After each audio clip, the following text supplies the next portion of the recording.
So I'm Jamie Morgan Kane, and a lot of you know me from some of my YouTube station channel stuff that I've been doing.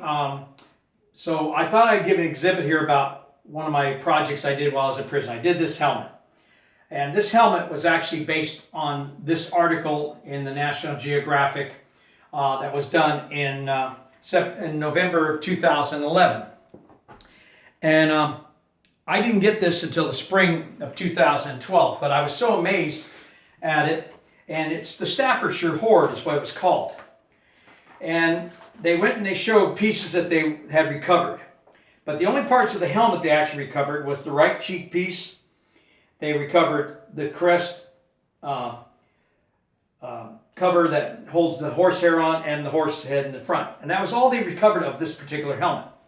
So it sounded like a lot to go with. So all I had actually was these artist renditions. The one on the cover, the one inside, and then this one back here where they had an artist that came up with what a similar type helmet of that time period would look like.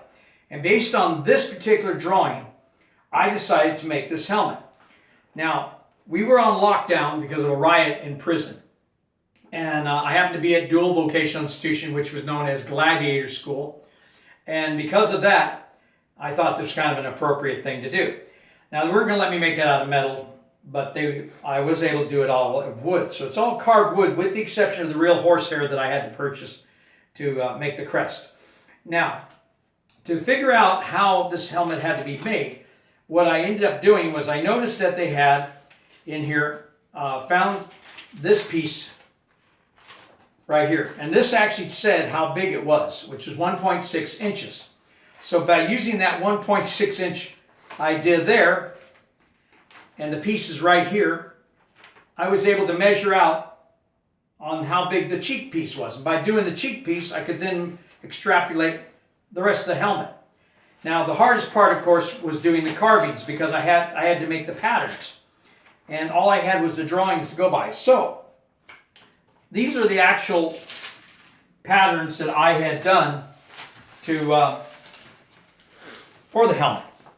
Now this particular one here is this bottom one along the bottom. This one here was the secondary. These are my warriors up here. And then of course these are the cheek pieces here. And I'll show you that.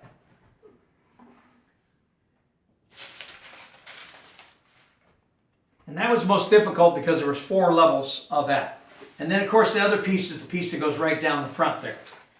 Now, it took me approximately about 4 months to actually finally get it done from the time I started it, because I had to wait till we got off lockdown, so all I had was a cardboard template and my drawings and stuff.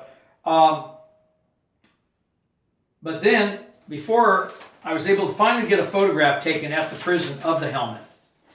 And so this was the only photograph they allowed me to have to show my work. But then I sent a copy of that photograph, and here's the recovery letter from National Geographic showing that they'd received it and they were very pleased with it. And I felt that was quite a thing to do too. Now, the other thing was that, as you can see, it's sitting on a 3-legged table down here.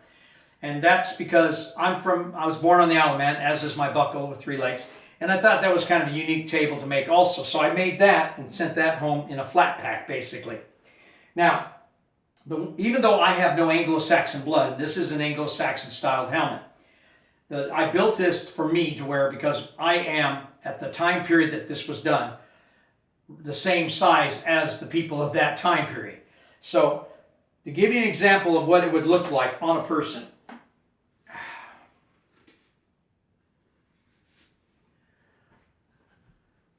This is what a reasonable representation of what a warrior wearing this helmet would have looked like going into battle.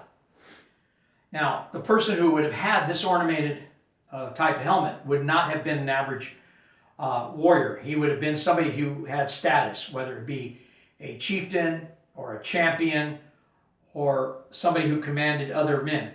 And as you can see, the horsehair doesn't go all the way down, just as because it also did not go all the way down on the helmet. But this was to give an idea of something I could do with the limited resources I had, and to encourage other people to be able to do things that they could do even with limited resources. So I just wanted to share that with everybody, and I hope you enjoyed the little presentation, and thank you very much.